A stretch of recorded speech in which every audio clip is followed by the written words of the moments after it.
Bismillahirrahmanirrahim. Assalamualaikum warahmatullahi wabarakatuh. Waalaikumsalam warahmatullahi wabarakatuh. Puji syukur kehadirat Allah Subhanahu wa taala atas segala karunia-Nya, dan senang sekali sore ini jumpa dengan saya Yuli pada podcast Kemenak Banyuwangi yang merupakan layanan informasi yang dirilis oleh Kantor Kementerian Agama Kabupaten Banyuwangi agar lebih dekat dengan masyarakat dan juga menyajikan informasi-informasi menarik khususnya kepada keluarga besar Kantor Kementerian Agama Kabupaten Banyuwangi.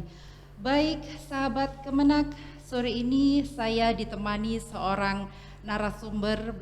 Beliau merupakan salah satu dari Kepala Kantor Urusan Agama Kecamatan Sempu, Bapak Haji Abdul Aziz SAG MPDI. Kami sapa terlebih dahulu beliau. Assalamualaikum warahmatullahi wabarakatuh Bapak. Waalaikumsalam warahmatullahi wabarakatuh. Gimana kabarnya sore ini? Alhamdulillah bisihatin wa afiyah. Iya, masih puasa Pak ya? Insya Allah ya. Masih puasa, walaupun lemas tapi tetap semangat. Semangat. Perjalanan dari Sempu ke Banyuwangi bagaimana Pak? Alhamdulillah menyenangkan. Menyenangkan. Tetap semangat. Alhamdulillah. Terima kasih kehadirannya di podcast Kemenak Bapak. Kita pada sore ini akan mengupas tentang fikih Ramadan Pak, dengan tema yaitu mencicipi makanan atau masakan, sikat gigi dan keramas. Gimana Pak penjelasan dari Bapak tentang mencicipi makanan atau masakan pada saat berpuasa begitu? Karena tentunya banyak ini ibu-ibu atau para remaja putri yang ingin menyajikan masakan atau makanan untuk keluarga tercintanya. Silakan Bapak. Ya, terima kasih. Bismillahirrahmanirrahim. Sahabat Kemenak, sebelum memasuki hukum mencicipi makanan, sikat gigi, keramas dan lain-lain, saya ingin berbicara dulu tentang hal-hal yang membatalkan puasa. Begitu ya? Ya. Iya. Jadi supaya tahu apa saja yang membatalkan puasa. Mencicipi makanan apakah membatalkan puasa, supaya tahu nanti di situ. Di dalam kitab Fathul Qorib itu disebutkan di sana ada walladzi yuftiru bihi shaim asyrata asya. Jadi ada 10 yang membatalkan puasa. Apa saja itu? 1, ma wasala amdan ilal jawfi. Sesuatu yang masuk ke perut. Jadi masuk ke perut. Yang kedua, awir roksi, atau sesuatu itu masuk ke kepala, baik berupa benda padat maupun cair. Wal huknati fi ahadis sabilain, memasukkan obat di salah satu dua lubang, dubur dan kubul. Iya. Kemudian wal qai itu muntah amdan dengan sengaja. Berikutnya wal wat'i amdan fil farji, hubungan seksual di siang hari bulan Ramadan. Wal inzali an mubasyarah, mengeluarkan mani. Wal haidi dan haid, wan nifasi dan nifas, wal jununi dan gila, wal ikma'i kulla yaumin, dan pingsan sepanjang hari. Kalau pingsan hanya sebentar itu tidak apa-apa, tapi kalau pingsan terus sepanjang hari maka itu membatalkan puasa. Wariddati dan murtad, itulah 10 hal yang membatalkan puasa. Nah sekarang kita lihat apakah mencicipi makanannya atau masakan itu atau memasukkan sikat gigi atau mengunyah makanan untuk si bayi. Iya. Apakah itu membatalkan puasa? Secara mutlak tidak. Tidak membatalkan puasa. Ada dasarnya itu. Ada dasarnya. Sepanjang sesuatu itu hanya di luar tenggorokan, hanya di lidah begitu, maka tidak membatalkan puasa. Kalau lebih dari ausatul halki itu diantaranya huruf halak. Huruf halak itu ha, ho, ain, ghain. Kalau lepas dari huruf H bighairi nuktin tanpa titik, itu sesuatu yang masuk dari itu maka dianggap batal. Jadi kalau mencicipi makanan lewat dari huruf H itu batal. Atau ngunyah makanan lewat dari huruf H itu batal. Atau apa? Sikat gigi. Ya, kemudian sikat gigi itu busanya itu masuk ke apa namanya? Rongga tenggorokan huruf H itu, maka itu dianggap batal.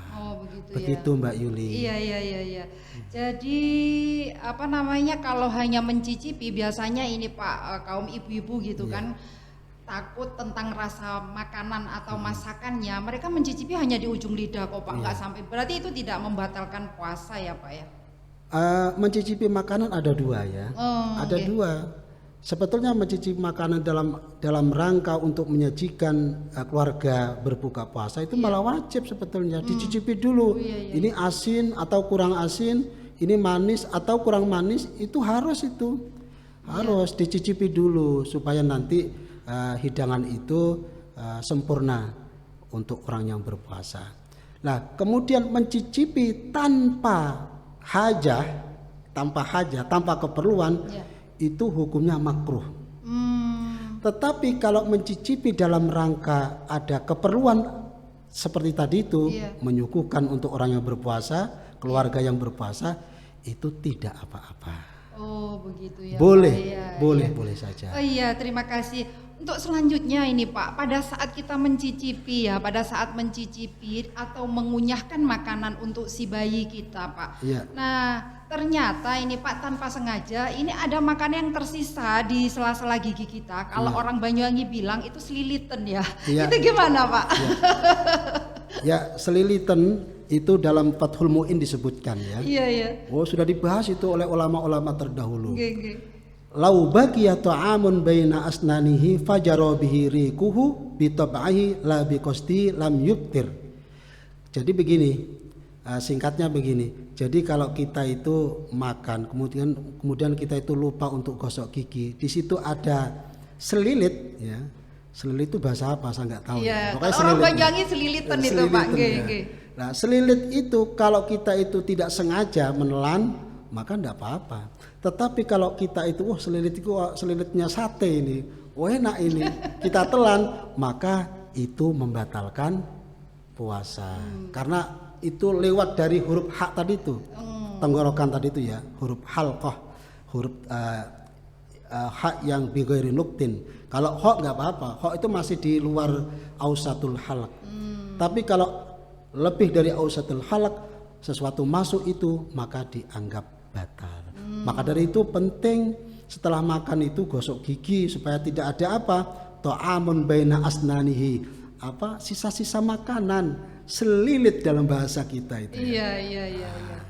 Baik, sahabat Kemenak, kita sudah mendapatkan satu jawaban dari pertanyaan kita tadi, yaitu bagaimana hukumnya mencicipi makanan atau masakan, juga sikat gigi, Jadi keputusannya tadi asalkan masih ada di rongga mulut dan tidak sampai melewati batas tenggorokan itu tadi masih diperbolehkan begitu Pak ya? Ya, masih diperbolehkan, tetapi tadi itu sesuai dengan tujuan dan keperluan. Kalau tidak ada tujuan mencicipi makanan puasa-puasa itu makruh Atau mengunyah makanan tidak tujuan untuk si bayi. Ya, biasanya kan ibu-ibu kan membantu supaya si bayi itu makan, dibantu mengunyah roti, nasi dan sebangsanya, itu tidak apa-apa asal sisa-sisa makanan yang dikunyah itu tidak ditelan.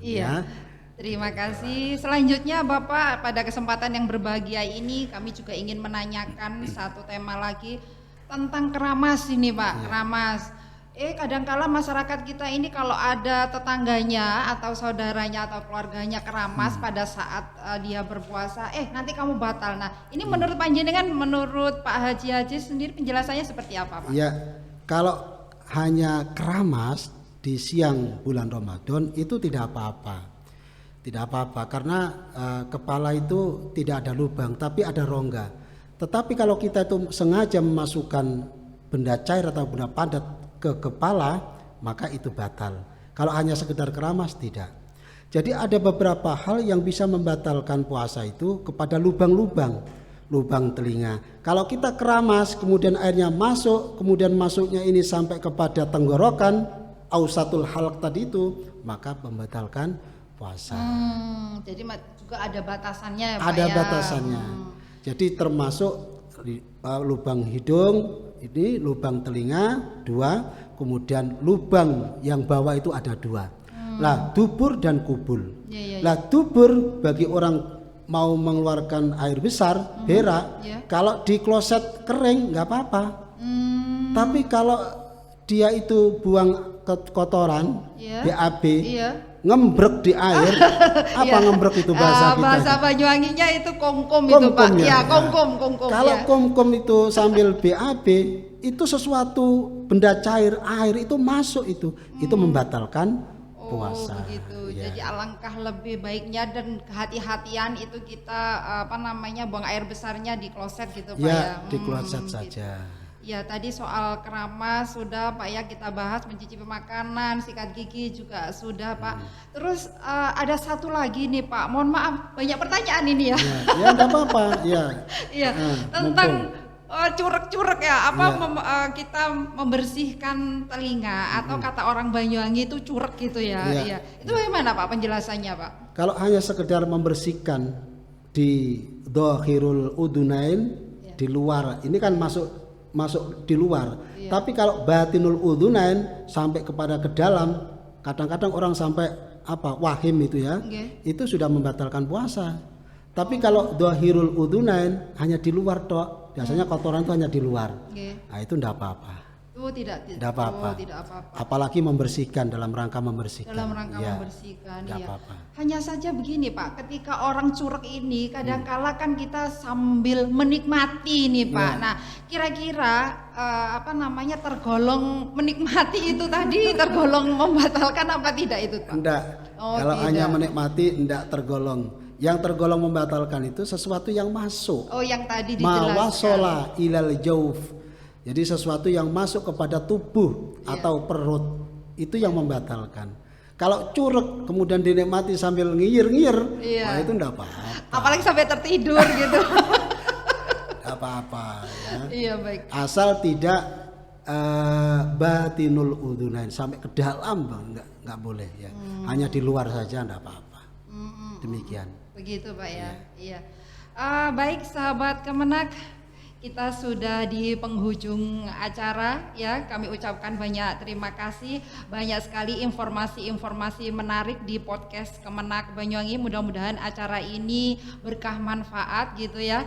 Jadi jangan lewatkan podcast Kemenak yang selalu hadir setiap hari di bulan Ramadan. Kami ucapkan banyak terima kasih atas segala perhatiannya. Terima kasih atas kehadirannya Bapak Haji Abdul Aziz. Mudah-mudahan selalu sehat Pak ya. Jumpa lagi dan demikian dari kami. Assalamualaikum warahmatullahi wabarakatuh. Waalaikumsalam warahmatullahi wabarakatuh.